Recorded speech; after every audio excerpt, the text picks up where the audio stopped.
បាទធ្វើឲ្យណាកណូជួយខ្លាំងហើយទឹកក្រាប់ទឹកវិញបកកែស្ដាប់បកទៅជង្គង់ចូលពេញមកពេញឥឡូវនេះបន្តការប្រកួតទៀតបានសែងកាន់សម្រុកពេញក្រោមពេញលើគាត់ឆ្វេងហើយក៏តម្រង់វត្តប្រកួតអូយបាយើងរបស់ស៊ីវង្សាសែងកាន់កណ្ដាលថ្លារបស់ណាកណូដួលក្រឹបទៅហើយអញ្ញាកណ្ដាលកំពុងទៅរាប់លោកស្រីនាងកញ្ញាសូមណែនាំឲ្យស្គាល់ស៊ីវង្សាសេងច័ន្ទលោកស្រីនាងកញ្ញាសូមស្វាគមន៍តាគូយ៉ាណាកាណូអញ្ញាកណ្ដាលក្នុងការប្រកួតគឺលោកសុកវិជ័យបាទលោកសុកវិជ័យដែលជាគ្រូប្រដាល់ប្រចាំក្លឹបឃ្លាំងមឿងកីឡាខេត្តពោធិ៍សាត់រីដល់ស្រស់ស្អាតរបស់ Gensberg លើកផ្លាកដើម្បីផ្ដល់សញ្ញាថាជាការប្រកួតទឹកទី1បាទ Gensberg ទឹកទី1រវាងស៊ីវង្សាសែងច័ន្ទជាមួយតាគូយ៉ាណាកាណូសែងច័ន្ទបង្គោលក្រហមណាកាណូបង្គោលខៀវស្នាមសាក់យ៉ាងដិតចេញមកឡើងក្រឡៅពីខ្នងរបស់ណាកាណូបង្ហាញពីការគោរពហើយនឹងការប្រតិបត្តិទៅលើការ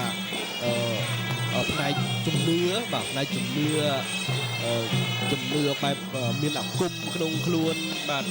អាគមសម្បយុទ្ធនិយាយទៅបាទបែបព្រហ្មញ្ញសាសនាកម្ពស់រៀងខ្ពស់ជាងណាកាណូ 1m80 ទល់នឹងស៊ីវង្សាសែងច័ន្ទត្រឹមតែ 1m72 ទេ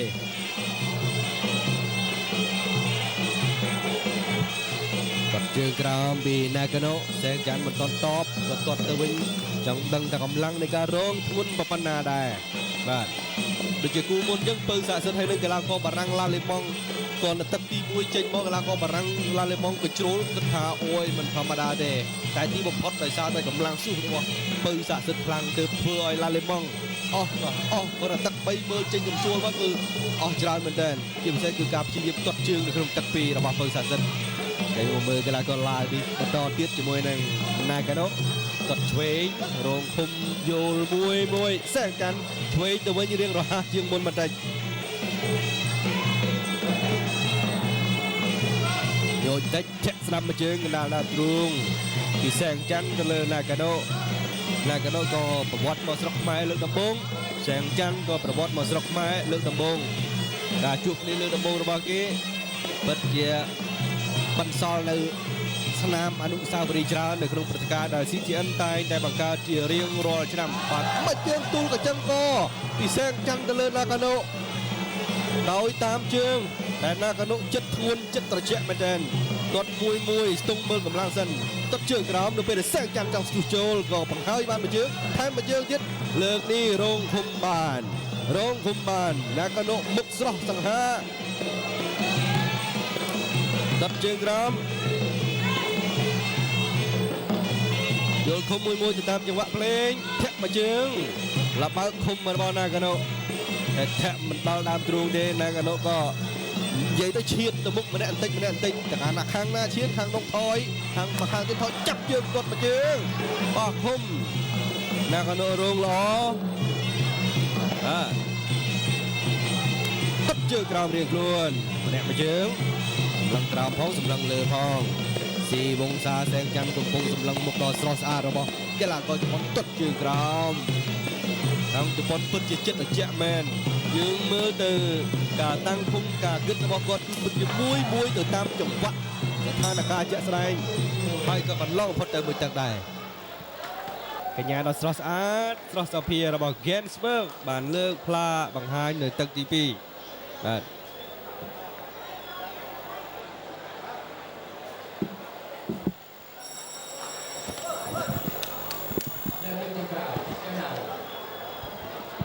សូមអរគុណបាកាលើពីភេទជ្ជៈបើកម្លាំងសូមអរគុណទឹកផ្លែឈើអូឡាតេមួយកំប៉ុងស្មើទៅដល់គោស្រស់មួយកែវ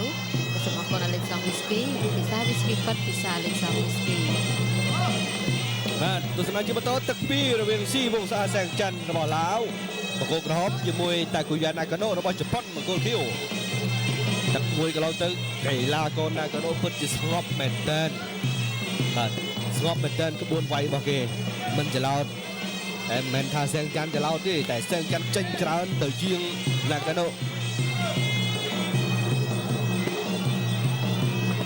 ចោះយកឡើងតម្លាក់គុំលើកជើងច្រឡោបចលោចោលពីសាងច័ន្ទយីចោលមួយទៀតអង្គជប៉ុនក៏ស្ងប់ចិត្តដឹងក្បួនរបស់សាងច័ន្ទទឹកមួយជើងសងមួយជើងរៀងធួនជាងមុនចលោជើងស្ដាំពីណាកាណូចលោទៅវិញណាកាណូព្រិចភ្នែកវត្តប្រកួតអូយបាច់យើងរបស់ស៊ីវង្សាសាងច័ន្ទកណ្ដាលថ្ងារបស់ណាកាណូដួលក្រឹបទៅហើយអញ្ញាកណ្ដាលកំពុងទៅរាប់ណាកាណូកំពុងពវេពវាស្មារតីរបស់ខ្លួនមកវិញនៅពេលមួយនៅពេលដែលផ្លត់ស្នៀតចាប់ជើងបានវឹកមកជើងស្ដាំទៅណាកាណូអោនមិនចង់ផុតទៅអត់ទាន់ព្រោះជើងរបស់សែងច័ន្ទលឿនណាស់ពេកឥឡូវនេះបន្តការប្រកួតនេះបានសែងច័ន្ទសម្រុក3ក្រោម3លើកគាត់ឆ្វេងហើយក៏បំរុងទៅថែមលោកសុកវិជ័យមករាប់កីឡាករតាគុយ៉ាណាកាណូជាលើកទី2ក្នុងរយៈពេលភ្លាមហើយពេលវេលាក្នុងទឹកទី2ក៏សល់វែងឆ្ងាយទៀតបាទដោយសារតែសន្ទុះនៃការទាត់ហើយនឹងការម៉ាត់មួយដៃពេញរបស់សែងច័ន្ទហើយឆ្វេងកណ្ដាលដើមទ្រូងនេះបាទធ្វើឲ្យណាកាណូជឿខ្លាំងហើយទឹកត្រាប់ទឹកឆ្វេងបកកាយស្ដាប់បកបីជង្គង់ចូលពេញមកសែងច័ន្ទផ្ដួលជប៉ុនត្រឹមទឹកទី2តាគុយ៉ាណាកាណូមិនអាចតស៊ូជាមួយគុណមួយឡើយបានទេមើលសែងច័ន្ទឆ្វេងឲ្យលាស់មកជើងចំដើមដៃស្ដាំញែកឃុំហើយក៏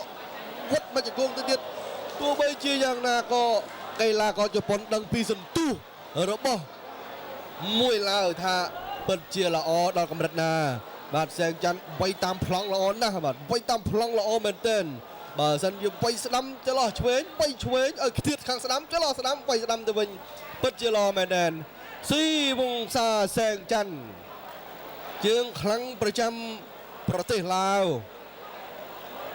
មកស្រុកខ្មែរជាលើកដំបូងបាទសៀវភូមិថងបាងធ្លាប់ប្រាប់ថានៅខ្មែរខ្លាំងបាទសម្បូរវង្សាក៏ប្រាប់ដែរឯនោះគិតក៏ប្រាប់ដែរតែចៃដន្យអីបាទនេះមកវាយជាមួយខាងជប៉ុនវិញបាទ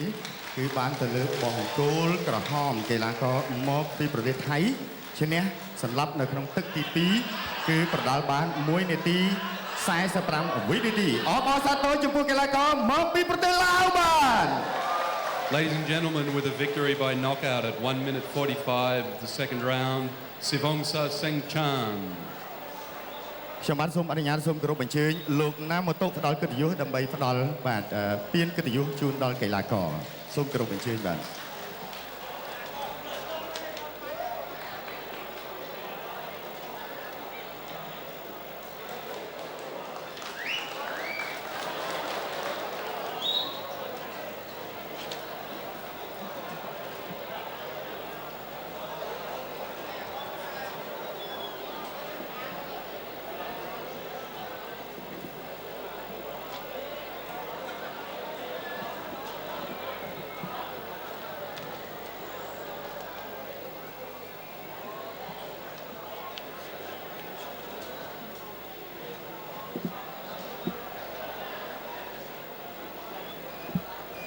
បាទសូមថ្លែងអំណរគុណបាទចំពោះលោកបាទណាម៉ូតូបាទផ្ដល់កិត្តិយសក្នុងការប្រគល់ពានកិត្តិយសបាទសូមអរគុណ